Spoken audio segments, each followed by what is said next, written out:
Hello, ladies and gentlemen, and welcome to The Hidden Agenda, now coming to you live from Fresh Radio Studios in Melbourne. I'm Thanasi. I am Tony. And we've got a new show for you today. I'm going to have Tony explain to you roughly what this is about, and I'm going to get right into it. The conceit of the show basically is we have some topics making up an agenda, but I haven't shown what I'm saying to Thanasi, and he hasn't shown what he's saying to me. Thus, the agenda is hidden. Exactly, yeah. We have no idea what the topics are. We don't know what anybody's going to say, so we're going to get right into it. Yes. And we're going to start with the first topic. Now, Tony, in your life, I'm sure, going through all the various wacky and wonderful things that you do. I don't know what you're talking about. No I have idea, an unwacky, very sensible life. Really straightforward Yes. life. I'm sure you've encountered lots of really terrible design, right? Yes. Design where you look at something and you go, who on earth put this together and went, yes? Can I just, I just want to forestall you with my favourite, I think, one leaps to my mind. Yeah. My dad had a book of badly designed cars. And and the worst one was this, it was a hybrid car and boat. And the description simply said, despite claims that the engine was waterproof, it was not. And I thought, that has to be the worst design I have ever seen for anything ever, because there's no function on that. But what about in your personal life? So for me, I've actually got a few examples. So there's this, and this is going to sound really boring to begin with, but stay with me. There's a sink at work.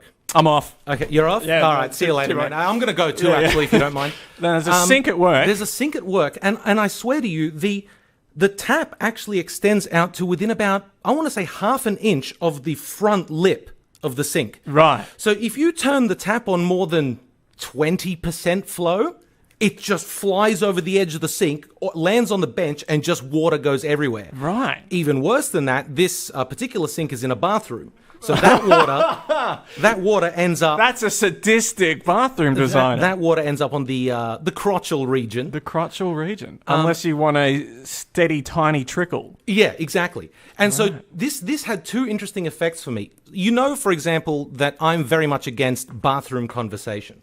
Okay. Listeners, if you go back and listen to some of our episodes on our feeds, you will find this out too. But just so you know, this is the case. Yes. However, I was prepared to have a conversation about the terrible design of this sink with a colleague of mine in the bathroom, because of course it covered me in water. And were you having this conversation with a wet crotch at the time? I was. Right. I was. It was uncomfortable, but it was salvaged by the fact that I had something to be angry about. Right. And further than that, not only is the tap bad, but the hot and cold is backwards as well. So it's just the whole thing is just a disaster of design. Yeah. But somebody put that thing together and went, this is good. I've done a great job here. Whoever's going to come and use this is going to have an excellent experience. I'm leaving. You don't know that they're proud of that bathroom. They might have just gone, slap that all together, boom, done, you know. Yeah. You can't assume pride. Well, I mean, maybe not. But look, somebody had to go, at the very least, somebody had to be like, this is acceptable. This is usable in its current state, right? In its it meets the form. minimum criteria. Exactly.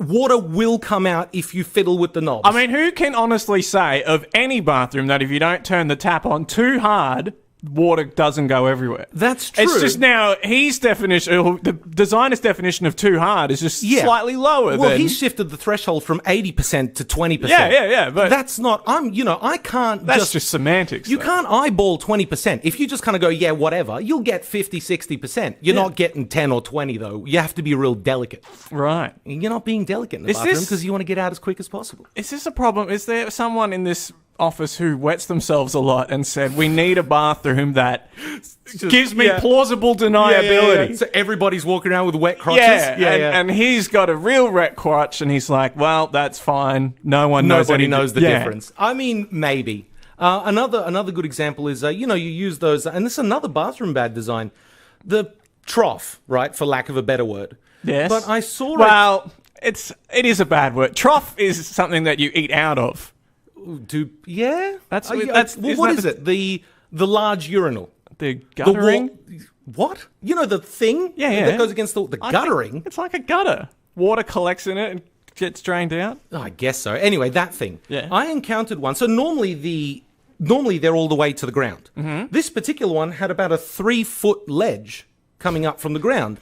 That in and of itself isn't a problem, but that ledge was also a foot wide, right? Right. So you had to launch over a foot of tiles to get to the wall Why to can't actually you just use stand it. on the tiles? No, well, what are you going to... I guess so, but maybe it was higher than that. Like, it was up to my knees. Right. The It's ledge... just to stop the urine from escaping. I don't know, but all I know is that I had to fire a stream over a foot of tiles. What happens And that if you- seemed like terrible design. What happened towards the end of that? Well, it was look, I don't want to go into the gritty, the gruesome details, but it wasn't entirely without disaster. No, not disaster, but incident. It wasn't entirely without incident. Oh. Yeah, this is a oddly... I mean, this almost sounds like something that could have been written in Alice in Wonderland, like a modern Alice in Wonderland. The taps all wet your crotch, and you have to jump over a hurdle to get to the urinal. What is this magical, Walk over the hot coals. weird place that this is? Who knows? Yeah, no. And it was just like, and that's always been, for me, that's always just been, whenever I encounter bad design like that, it's just the most confusing thing. Right. And almost, I don't know, does it make me, I guess it's not angry as such, but it's just kind of like, I can't believe somebody subjected me to this. You know, that's the feeling. I can't believe somebody thought it was okay to make me go through whatever pain I'm going through right now to use this base. We've been making taps and sinks for 300 years. We know how to do them right. Yeah. I don't know. It's funny that you say that the nozzle came too far out. Too far out. Normally it's the other way around. Where you have to stick your hands all the way to the back. Or the nozzle is too low. Too low. And you're like filling up anything, you have to tip out half of what you filled up in order to unhook it from where the nozzle is. Well, I mean, if you were trying to fill something up in this, it would be absolutely impossible because it goes so close to the edge. You'd have to go in from behind it and kind of lever it in. It would just be impossible. Right. Bad design. Yeah. We had a fridge once that froze all food. That was kind of bad design. Are you sure the fridge wasn't just broken? It probably was. That But sounds like a broken fridge rather than a badly designed one. my ex-housemate just would not accept that this was a problem with the fridge. No, the fridge is fine. The fridge is fine. We all moved into a much smaller fridge that someone else had. Yeah. No. Oh, fair enough. Look, I honestly don't have much else to say to that. I just wanted to call out the fact that there's still so much bad design for simple things. Simple things. So basically, design better is what you're saying. Design better for the sake of my ease of use. Right. I don't want to have to be walking around with a wet crotch because you can't be bothered chopping an inch off the pipe on the tap in the bathroom. Speaking of bad designs, I remember walking into it. There was a new shopping centre. It was just like a little, suburb shopping. It wasn't some massive thing. It was just like 6 shops or whatever. Yeah. And it had the bathrooms, and you went in. And it had these units that were hand towel and hot air dispensers in one. Mm-hmm. And the management had left a note that said, due to hygiene issues, this dispenser will not be dispensing hand towels. And someone had written underneath the manager's note, then why did you order these units? I mean, it's a valid point. It's a very good valid point. Yeah, But maybe it did dispense hand towels at some point, though. And I they don't just think decided that because people are pigs with hand towels in, and this is a problem that I've got, right? Is that I hate the hand dryer, because I hate those things that blow hot air. The Dyson? Yeah, I hate them. No. I hate them. No, because in my head, that's just blowing sort of poo all over the room. I don't know. Blowing poo? What are you talking about? Well, nobody's clean. The hands are washed. They're Nobody clean. washes their hands properly. Well, no, you can't. You come out of the bathroom, you do the cursory little turn the tap on and off so that the people in there at least think you wash your hands, and you just blow poo all over the room in the Dyson thing. So you rather that these people have the poo on their hands? I can't. This is episode 1 of Radio Fresh, and this is what we're talking about. Yeah, this is our show, Tony. Yeah. All right? This is our show. Okay. But if you got the paper, you use the paper, you put it in the bin, it's contained. I like the Dyson. We're never going to agree on this. No. I think, this particular point has come up before between us, but yeah. Right. Anyway, Well, that's it. Here. Here. The second topic, it kind of fits in actually with your discussion of bad design. I was recently shown a website that shames other websites for having bad password rules. Yeah. No one can seem to agree what a password is meant to have. Sure. But some are worse than others. Sure. You know, some that's like, you can't have 4 of the same character in a row. Oh, great. That was my password I used for every website. Now I need to come up with a new password just for your A website slight variant. that I'm going to forget and then just use the password forgot feature every time. Yeah. But there was one that stood out to me. It was Pizza Hut. Okay. And I'm not sure if this was the like American Pizza Hut or the Australian, I don't know, but they had a strange rule where you enter in a password and it would just tell you after you've entered, oh no, you can't use the hash symbol. Or then you try again. Oh no, you can't use the @ So hang symbol. on, you would type in your password, submit the form, Yes. and then it would come back and say you can't have So that password. basically, yeah, the rules, Okay, yeah. like the agenda on the show, yeah, were yeah. hidden. You Yeah, didn't know okay, yeah. what it was. What was Pizza Hut's sitting there acceptable. going like, look, you need a password. We're not going to tell you what the password needs to look like. Figure it out. Yeah, yeah, and that Figure it was out. Yeah, put yeah. up there as being a dumb password rule. That's pretty dumb. But I thought, to me, that's not the actual problem. No. The real problem is you're giving away personal details to someone who makes pizza, which is really just heated bread on toast. And we're giving away our, address, phone number, email address, name, birth date, whatever. Why do they need this information and why do we give it to them? Well, I mean, they have to know everything about us to make our perfect fancy toast, No, they don't. That's all that really, like, to me, it's that to me is something that could be stateless. Yeah, 100%. Yeah. I give you the information you need for the current pizza you are making. Exactly. I live here. Yeah. Here's my phone number in case the driver falls off his bike. This is the pizza I want. You don't need to know anything else about me. No. You don't even need my real name. I'm Bob, as far as you're concerned. Yeah. Right? Unless I'm giving you a credit card to pay with. Yeah. Yeah. But even then, it's like, oh, if you give us a password, then you won't have to type your credit number every time. My web browser does that for me, thank you. I'd rather just type in the credit card Or- number every time. But again, your web browser will just deal with that for you. But it's insane. And actually, this is everything needs an account now. I know. Everything, even things that have no possible purpose. They don't need any information about you. Like with Pizza Hut, you could argue that the purpose of making an account is so you can save your details, so you could just log in and do the same thing. That is a flimsy argument. It's really thin. That's Yeah. super My dubious, right? pizza needs to be so convenient. Yeah, that I need I'm to be gonna- able to go onto Pizza Hut and click log in and reorder and not have to think. Yes. Sure, but some people are like that. Well, yeah, some people. I mean, there was a point in time where people used to hire people to carry them around in little boxes, right? Because they couldn't be bothered walking. So, and that was but I 600 don't years think- ago. But the king in that instance wasn't giving his personal details out to the people carrying the boxes around. Well, true. They but weren't going, Your I'm Highness, making you it- want to get yeah. in the box? Can we know when you were born and what your star sign is? I'm making the argument of excessive convenience. Yes. Yeah. Which is, yeah. But no, other things are just not. It's just everything. Everything needs an account. Everything whatsoever. And it's just so they can track you, right? The purpose is that they just need to scrape your information off your Facebook, your Google, whatever, to sell it for ads. That's why they do it. We all know that's why they do it. But they're making their thing more inconvenient. Well, They're attaching a thin veneer of convenience onto it, but actually overall making it far less convenient. we talked about, if you go through our podcast archives, listeners, we talked about once the idea that the most secret thing in the world is the people who make secret sauces. Yeah, exactly. Anyone who has a secret sauce, that stuff is not getting... Nah. Whereas my bank account has been broken into 5 times. Yeah. No one knows what the Big Mac secret sauce is. No one knows what the secret herbs and spices are. And like to me, I'd almost rather, if I had to say sign up to KFC, Yeah. I would rather give my details to the division in control of keeping the secret herbs safe than the people whose job it is. Those guys know how to keep a secret. Yeah. Yeah. If I could do my banking with the people who keep the secret herbs and spices safe, I would. would. Do, Yeah.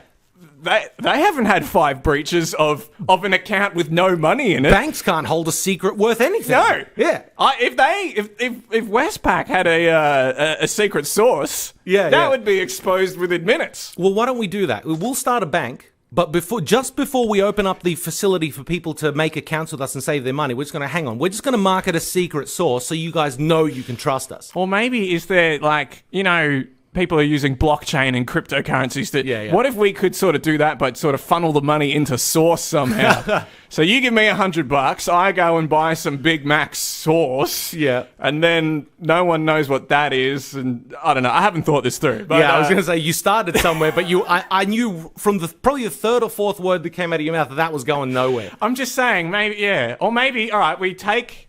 Well, okay, KFC could surely use the secret herbs and spices as an initial vector to cryptographically sign something, and boom, that shit is now uncrackable. The 11 secret herbs and spices blockchain. Yes. Boom. No one can get into that. That is airtight. Yeah, impenetrable. But I don't know. Yeah, we're just too casual with handing out passwords to companies that really don't need them. Yeah, just straight up don't need them. Hey, you've bought this makeup thing. Do you want us to have your birth date so we can tell you when? No. Why? Well, if you think about it, nothing actually needs an account. Really, I don't think so. Well, banking, I understand. Yeah, okay, a bank, a social media, something like that. But even on Amazon, I don't need an account. I can just have a checkout basket and just give them my address at the time. Yeah. Right. Yeah. But do they let you do that? No. Impossible. No, because they need to know everything about me. Yes. They need to store my address. They need to store my name. That's what we need is more stateless services. Stateless services and web applications. Yes. Yeah, because I can't be bothered making accounts. And I've forgotten well, here's the thing, because I have a rule with my passwords, right?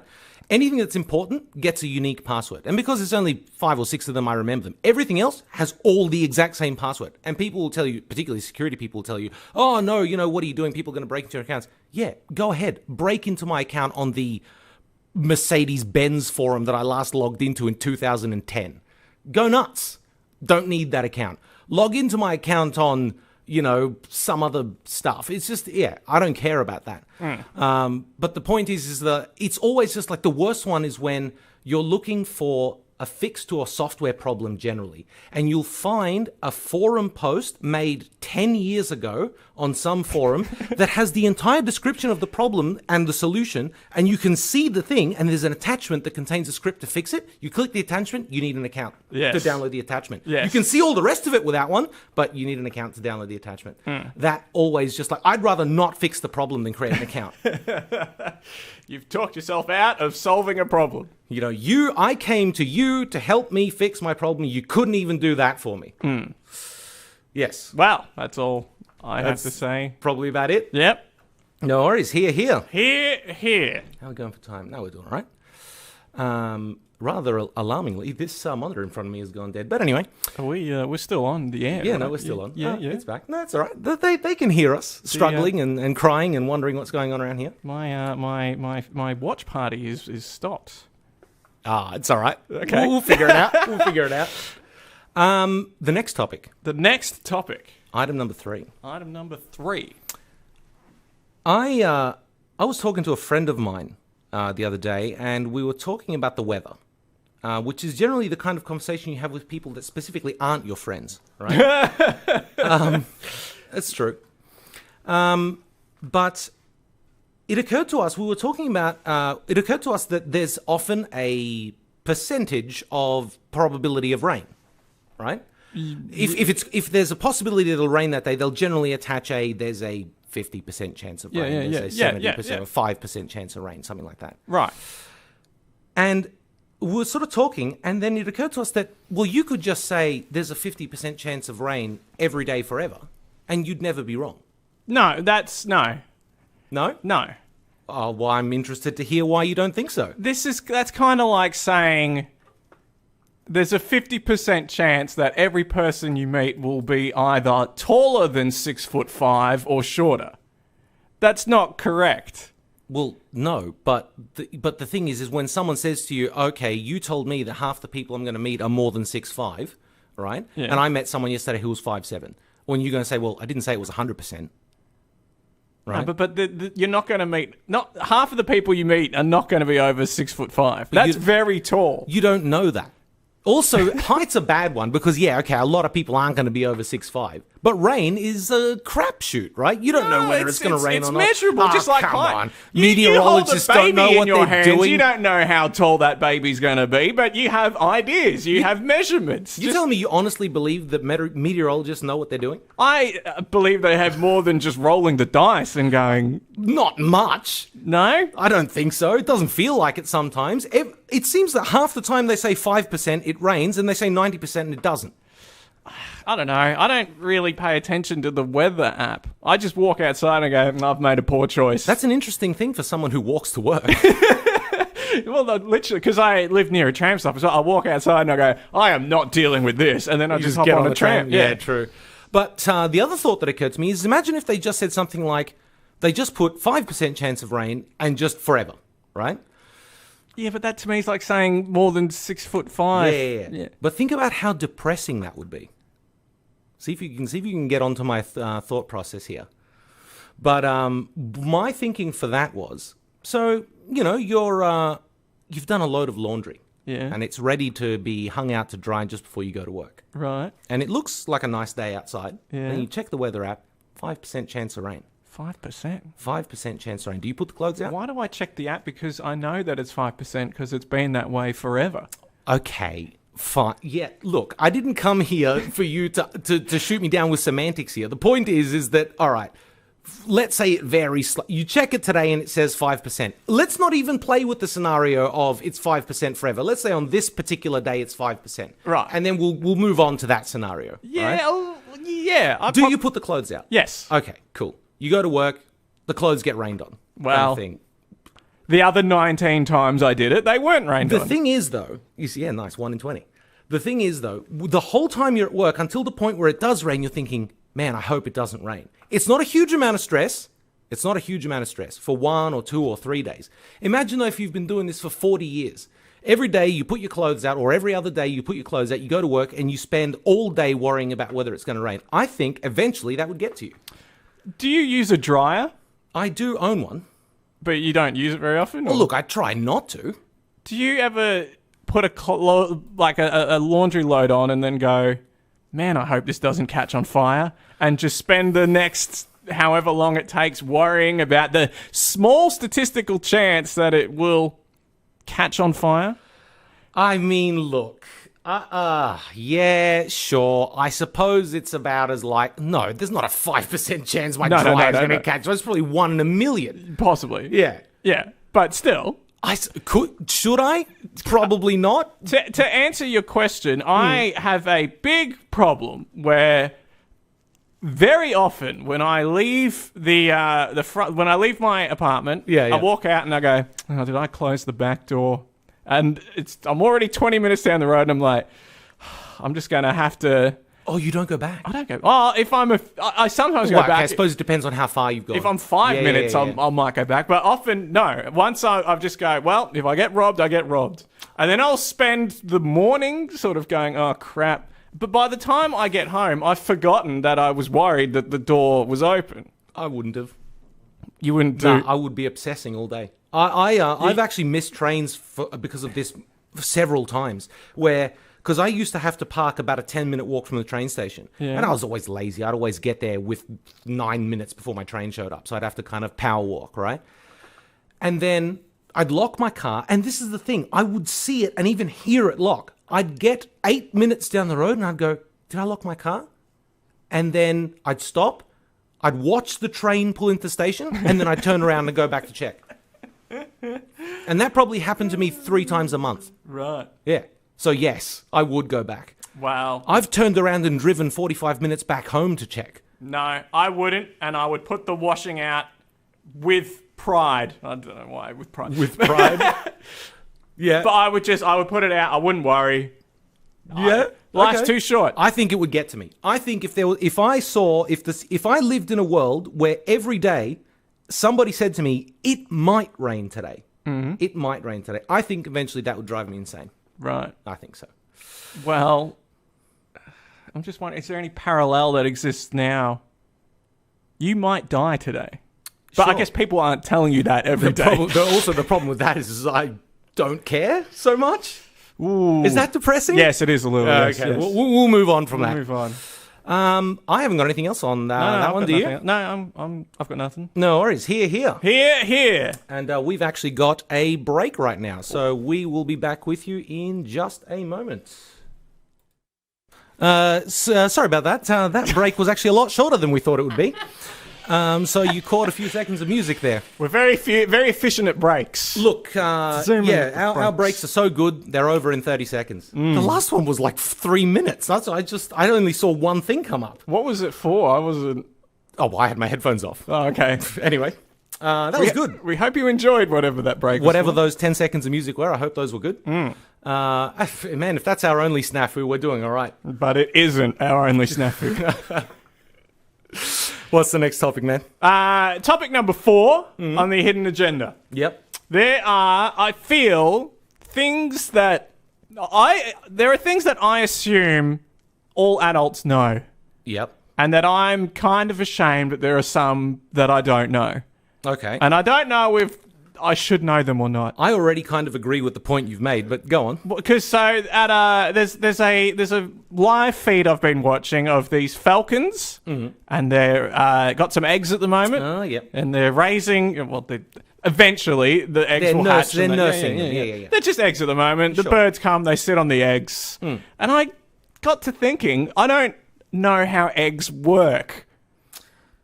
And Oh, eggs aren't a complex mechanical device. no, but like specifically, what is the male's job in the egg? To, well, I don't know, and I don't know if this is common knowledge that I don't know, but Well, look, we could be straying into something that may be a little bit inappropriate here, but we're going to try and. I just want to. Look, I understand a lot of other forms of procreation. the difference between the egg with the shell and the egg that a human would have, like a human female, is. I'm going to rewind on that. The male's job is to just fertilize the egg, But when does that happen? the same way it happens with humans. Does it? I'm pretty sure. Right. In some form or another. It may not take the same, it may not have the same mechanical.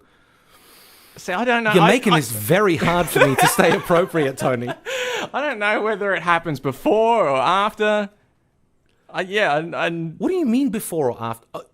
How are you going to get anything into the solid eggshell?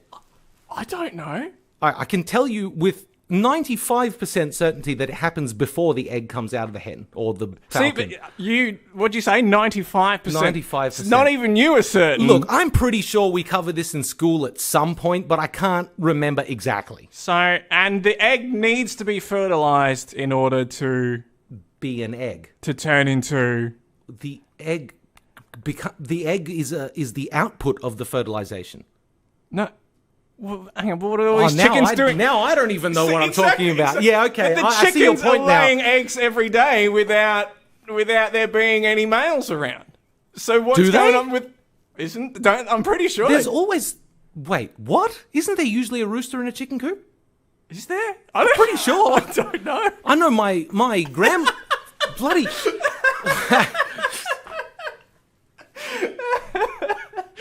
See, now you're just as I'm confused. just trying to remember what was in the chicken coop at my grandma's house in Greece. I'm pretty sure they had a rooster. So You you must say, have been really busy. and if you're telling me if you take that rooster out, the egg production stops. There's no more eggs. I think so. Okay, are you ashamed that you don't know this? Yes. Yes. Yes, and this I is the am. problem that I have. Okay, I see your point now. I don't know. Yeah, I don't know if so I thought that the eggs just kept coming, and that the rooster was there in some capacity to turn it into a hatchable egg. But maybe that's completely No, wrong. but you can take the egg as soon as it's laid and put it under a heat bulb and it hatches. I see. I didn't know whether that was all eggs or fertilized eggs. You can take it straight from the chicken and put. Yeah, okay. Yeah, all right. I've embarrassed myself in front of not that many people, but yeah. But that's just I'm ashamed that I don't know how eggs work. Can you describe to me what a parsnip looks like? Yes. Oh, okay. Yes, I probably... because I used to work in produce. Wow. I might embarrass myself here, but if I remember correctly, a parsnip looks like a sort of large-ish white carrot. Isn't it bulbous? No. Okay. It may have bulby bits on it, but in the general shape of it, I'm pretty sure, is something like a carrot. I thought it had a big bulb. See, I was sort of about to come in here proud that this was knowledge that I used to not have, but have since recently acquired. And your description of the parsnip has now put me into question. What's the one that it's long and it has a bulb at the bottom and it's got like a stalk and it's white? Sounds like a spring onion. Is that a turnip?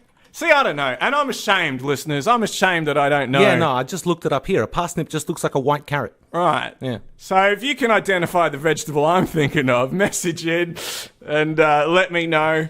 But there's just things in general that just, I feel shameful sometimes when I'm like, well, I don't actually know that. Yeah, I feel the same way around, like, you know, when you're around somebody that just knows more about it, or like is maybe not necessarily an expert in the field. They're kind of like an amateur expert in the sense that they have an interest in it and they've sort of went and learnt a lot about it. And it's something you previously prided yourself on knowing more than what you thought the general public knew about this particular topic, and then this person just comes and blows you out of the water. And you just feel like an idiot. You just feel super embarrassed or something like that. It's just like, I know the exact feeling, and I can't really pinpoint it. It's something between embarrassed and silly and maybe even a bit angry. Like, I don't know. What is that feeling that you get that? Do you get like a physical feeling from that? Like when you get sort of shut down by someone's not actually calling you out, but just knowing more than you? I'll sometimes have a thing where someone will say something and I won't think it's right, but they've delivered it with such authority that it's like... You start questioning your own knowledge. Well, I don't want to argue because in the chance that I'm wrong... This guy sounds like he knows what he's talking about. Yeah, but then I look it up and I go, no, I was right. I should have said something. Should have said yeah, something. Yeah. But, yeah. Yeah, no, it's a good one. It's a good one. I think it's very relatable. Very relatable. But I think the flip side is possibly more relatable. Which is? The flip side is when you go into a conversation, you come in real hot with a fact, and it is completely wrong, right? But like, you were certain you were right, you've read it somewhere, you've had other people tell you. It happens a lot with old wives' tales and things like that, right? You know, like, oh, you get a bruise, put butter on it, you know, whatever, things like that, right? You come in with something and you go, bam, this is the thing. And then someone goes, well, why don't you explain that to us? You don't have an explanation. You've just committed it to your memory as a fact, right? And then someone turns around and goes, well, here's all the reasons that is not true. And then they explain to you. So it would be like if I said to someone, rub some butter on a bruise and it goes away. And they say, well, how does that work? Like, in what possible universe does that make sense? Right? And you go, well, I don't know, but it's, my grandmother said it works. And every time I've done it seems to have done something. And they go, well, here's exactly why rubbing butter on a bunch of burst blood vessels is going to do absolutely nothing for them. That shutdown, that's a bad one. I've often had this thought. I don't know. I concern myself. Probably I spend too much time coming up with contingency plans on if I ever get thrown backwards in time and how I'm going to survive. It's not a scenario that's ever going to occur, but that's interesting. But I often think... then again, you are an interesting man. That is one way to describe it. But one of the things I think about is, like, you know calculus. Yeah. And if you were if you were thrust back into pre-calculus history, you could demonstrate integrals and differentials. Yeah, I see what you mean. Yes, but the thing is, the people back then wouldn't just accept that. They would want to see first-order proofs of everything. Of course, yeah. And I don't feel I couldn't do that. I couldn't do that. I could come up and say this is accurate and real. Yeah. But I can't explain why. As to why. I think I could probably still do a derivative from first principles, but everything else, no. Not a chance. Yeah, but they were very, like, because people, I'm sure, Galileo said the Earth is not the center of the universe. And he had a hell of a time arguing with people to suggest that was the case. Exactly. Yeah, and so just because you go to someone with the correct answer, he got a lot of hell from the church too. Yeah, but just because you go to someone with the correct answer doesn't mean that everyone's going to believe it. That's true. And I think if we, with our modern knowledge, got thrust backwards in time, no one would want a bar of the correct. Oh no, they answers. think we were in. Well, actually, we'd probably just be burned for witchcraft if we went far back enough. You go into the Middle Ages and start. You go into the Middle Ages with some penicillin into the middle of the Black Death. You give that to somebody, they're going to go, yeah, nice cure, but you're obviously a witch, and they're just going to burn you. Yes. Yeah. But that's not good. I do that actually. Funnily enough, the contingency plans for going back in time, I don't maybe do contingency plans as such, but I find myself very often, and particularly when I'm watching documentaries about ancient history, going like, man, I wonder if I went back to, the sacking of like Thebes or something, back in with Alexander the Great. What if I just went back there with like a cache full of AK-47s? What? Who knows what would happen, right? You'd have to reload eventually and then, speared. I'm pretty sure they would have done enough damage even with just one magazine each in the entire army. But like, I just like getting into these fantastical scenarios. Right. Like, where I just like, oh, what if I went back in time and did this or saw that or got involved in this? And then, of course, I'd probably just end up altering the course of human history forever, creating a paradox. Is that interesting that we think about going back in time and altering the course of human history forever? But no one ever thinks about that we're doing that in the present. Yeah, no, we are. I don't give, it's I don't not- give a rat's ass that I does- am right now altering the course of human history. If you weren't here, this show wouldn't have existed. Yes, Yeah. and I don't know, one of you listeners might have gone out and done something with your lives. Yeah. Instead of listening to us prattle on about giving AK-47s to ancient armies and bad taps. Yeah. But, I mean, no. This is me altering the course of history for good or probably for bad. For neutral. Let's call neutral. it for Let's neutral. call- Let's yeah. not say that people listening to this is bad on our first episode. Okay, no, that's a fair point. But yeah. I don't have much more to say. No, I'm ashamed sometimes at what I don't know. Yes, I feel like I should know more things. I constantly feel like I should know more things. That's a bit of a problem for me. But it's just things that you just sort of assume. Particularly when somebody you didn't expect to know knows. Like if somebody came and said, gave you, even if it was just some basic facts about the gestation of those falcons that you're watching the live stream of, right? But they were the kind of person that you never expected to know about it. Your brain would just go, well, if they know, I really should know. Right. Kind of thing. Yeah. And that makes it even worse. But I reckon that's about it for that one. That's about it. Yeah. Here. Oi, we timed it then. Ooh. Item number 5. And this has to last 15 minutes. Yeah, I'm just looking at the clock on the wall, and we have to get 15 minutes out of this. Unless there's some interesting comments that we could read. Break into some freestyle improv comedy. Yes. Yeah. That's the thing about town meetings, is they don't feel obligated to fill The time. the time. Yeah. Mrs. Miggins, can you talk about the speed humps a bit longer, please? We've got to get the hour. Yeah. We're paying for the room for the hour. We're paying for the hall for the hour. If we don't fill it up, then the taxpayer's paying for an empty room. Yes, Yeah. just go on and on about the speed hump. Yeah, but Miss Higgins will find an hour on speed humps, though. Will she? Yeah, she will. If she's showing up to a council meeting to talk about speed humps, she absolutely will find an hour to talk about them. Yeah, that's probably true. But item number 5 is how much time needs to pass since the last time you saw a friend of yours, not a very close friend, but someone you know reasonably well, before it would be legitimate for you to say, oh, hey, it's been a while. What is that amount of time for you? Because I've actually had people call me out on this before. What, as in you've said it too, and they felt it was too early? Yeah. Two times so far, recently, in the last few months, they've been like, it hasn't been that long. And how long had it been? Like 3 weeks? That is short. Yeah, That's but short 3-4 for it's weeks, been- something like that. No, I don't know, but it was somebody that I used to see, once every week or two. It's been a while.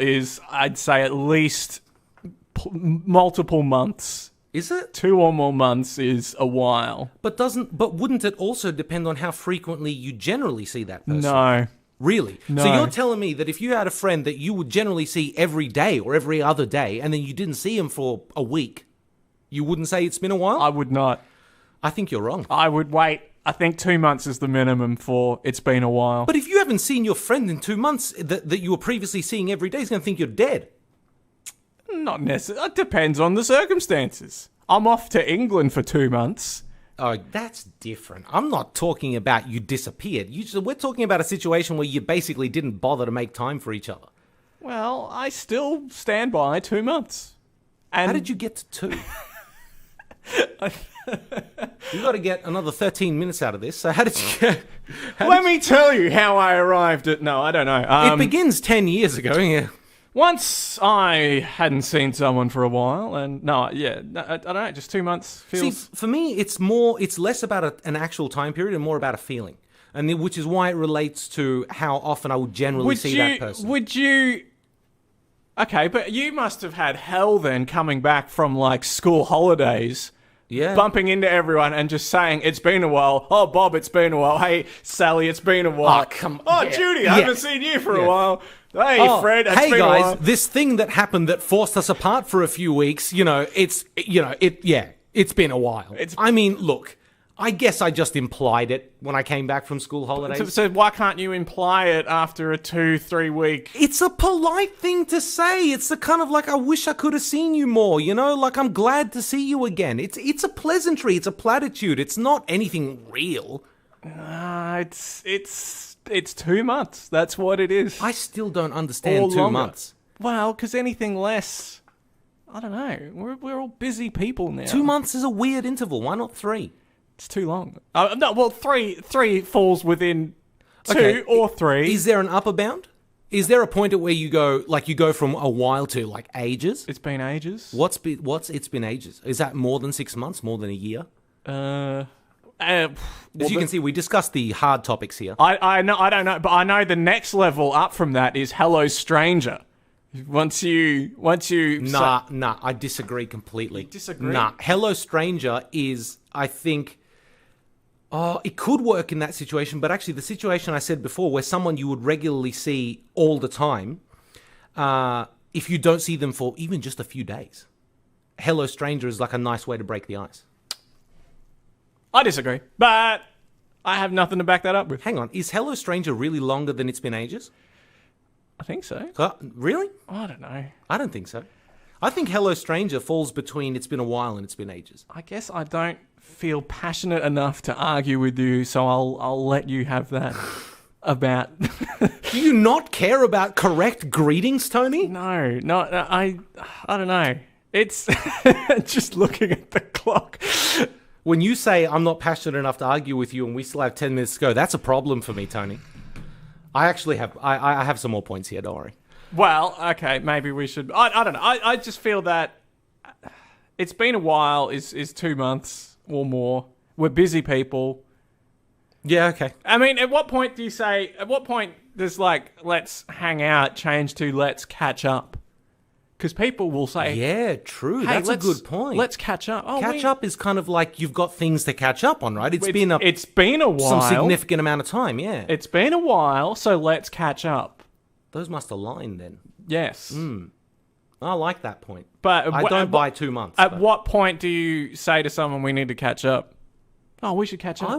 You know what? If it was someone that I saw a lot, it would still be within a matter of weeks. Yeah, I don't know, man. I don't know. We might have to duke this one out at some point. Well, do we need a poll? Can we get a poll going? Can people message in? Oh, don't be springing polls on me now. I got to. Do we have the technology? Yeah, for look. Hey, if anyone has any opinions on what amount of time has to pass before you would be able to legitimately say to someone it's been a while, let's catch up. Leave a comment, and if we see it, we'll throw it in. But I'm going to extend this now. Right. Please do. Yeah, I'm going to extend this now because this happened to me just a few days ago at work. I was going to lunch, and my colleague of mine obviously just kind of said, "Oh, what are you getting for lunch?" And I said, "I feel like I'll get, KFC today. It's been a while, right?" So just a few weeks since you'd had KFC. Well, here's the thing: is I feel differently about this one, Right. because he then turns to me and said, "But you had KFC last week." And I said, if KFC wouldn't have killed me by now, I'd be eating it every day. So for me, that's a while. But it hasn't killed you by now. But because I haven't actually been eating it at that rate. Right. But what I'm saying is, to me, like something, because that's a lot less significant than meeting a friend of yours, right? Like if there's something, a while ago is just some indeterminate amount of time. It's just like, if you can't remember exactly when it was, then it was a while. So he said to me last week, it could have been Monday. It could have been Tuesday. I don't remember, therefore it was a while ago. So you're saying that the forgetful time, the distance between events for the forgetful is a lot longer. Yes, well, yeah, time passes way faster for people that forget things. It's been a while. I can't remember when. 6 hours ago, 6 buddy. hours ago. Yeah. When did I put that roast in the oven? It's been a while. Well, The roast is burnt. but yeah, well, it's been there for 3 weeks. It's been slow roasting well longer than it should have. Yeah, or we could even apply it to other things, like for people that don't go to the movies very often, for example. Right. Someone invites you to a movie, and you say something like, oh, it's been a while since I went to the movies. How long ago is that? I don't go to I probably see like 3 movies a I year. probably see 3 movies a year as well. So I'm not very far off that if you only see 1 film a year. But yeah, no, it's been your while is you put it too short. I don't know, man. I don't know. Maybe my life is so jam-packed, so action-packed that the distance between events feels longer than it must do in your life. Is that true? 100% false. Yeah. I have spent almost all of my downtime in the last 4 months doing nothing but watching like documentaries and TV and nothing else. Right. Which you would think would make time feel a lot slower. But I've been doing all right so far. I don't know how long I can keep it up, but I've been doing okay. We actually got a relevant comment here from my cousin. All right. My cousin in Greece, Mitso. He says, for someone that we see several times a week, 1 week would be enough to say it's been a while. It's too short. People, all you need is like... I think you just hate your friends. No, you just... Because 1 week is just, 7 nights of activities. But it's not even... So you only need like 3 nights. They need 3 nights on the different nights. It's not that much. Like... It's just a very small amount of time. I don't know. I'm completely with him on this. It's just, it depends completely on how Well, you would be. often. He's backing your point up. Yes, You would of be course. crazy not to be with him on this. Yeah. That would be very foolish. That would be quite silly. Yes. So, but hang on. But read one out that's backing mine up. Then read out one of my supporters. We're gonna go quiet for a few minutes while I look for a comment that doesn't exist here. Just what's one of the ones that have sort of explained eggs or... And what do you know? There's no comment on anything about what you've said so far. Well, okay. No, I don't know. It's been a while. It's been a while, man. Next week, So are you going to tell me every week when we come in here I was just about to say that. to do this show, you're going to tell me it's been a while? Yes. I'm not going. I will tell you now. I'm not reciprocating. Okay, no, actually, no, you know what? I won't. But if we miss a recording week, or if we have to do a pre-recorded show 1 week, when we come back the second week, I will. Even then, that's not that long. Yeah, well. I don't even say it's been a while if I haven't seen my parents for like a couple of months. I say, hello, how are you? If I haven't spoken to... And sorry, Mum, but if I haven't spoken to my mother in like 5 days, she calls up thinking I'm dead, going, I haven't heard from you in so long. I'm like, Mum, I spoke to you on Monday. It's Saturday. It took my mother a month to send me the secret "Are you dead?" message. It was really, it said, I can't remember what it said, something like, hey, how are you? What's going on? And I replied, are you checking that I'm still alive? So that was a month. That was a month. So that means one of two things. Your mum really trusts you to look after yourself, or my mum really doesn't trust me to look after myself. Mm-hmm. Those are the only two options. Well, it could be more that my mum, she has a higher, I don't know, she can just wait longer, or... She has a higher tolerance. She doesn't get scared as easily. Doesn't get scared as easily. Yeah. Yeah, okay. I don't know, maybe. Okay. You know, you're selling it, but I'm not buying it. So, I don't know. Oh, But I I don't think I've got much else to say on that, to be honest. No, I really ran out of things to say about that. Probably a couple of minutes ago, Yes. to be honest. But oh, and actually, my cousin just says that's just because your mum is Greek, though, which is 100% true. So, yeah, that's it for the topics. Here on that one. Here. And do we? I suppose we don't really have any other business because this is the first live show. Yes. So we got nothing. No other. My Windows crashed, so I don't know. So you can't even see the comments. I've got nothing. My mouse responding. Yeah. We've got. All right. And here's one comment that's interesting. Why is Fresh Radio above their logo if it's called Radio Fresh? Thanks for that. That is an interesting question because the URL is Radio Fresh. Yeah, I've also been tangled up in. I've actually, in about 5 minutes into the show, I rolled over the headphone cable, and I don't know if you noticed me trying to hop the seat off it at some point. I think the station is called Fresh Radio, but the URL is Radio Fresh, probably because Fresh Radio was already taken, I'd say. .com.au? Who knows, man? I don't know, dude. I don't know. I can't explain it. Right. But I reckon we could probably get away with closing the show 2.5 minutes early. What do you reckon? Nah, we got to fill the time. Mrs. Miggins, she filled up the time with the speed hump. All We right. should all take an example from Mrs. Miggins. Yeah. What's your any? You started it. You finish it, man. I'm not going to do this for you. Yeah. So no, I'm good. Here. Here. I can fix this for you. That's all from us today. This week, ladies and gentlemen. We're gonna get slicker over time. We're going to get better at this. We promise. Oh yes. Yes. But I'm Thanasi, I'm Tony. and this has been the Hidden Agenda. Ta-ta. Thank you very much.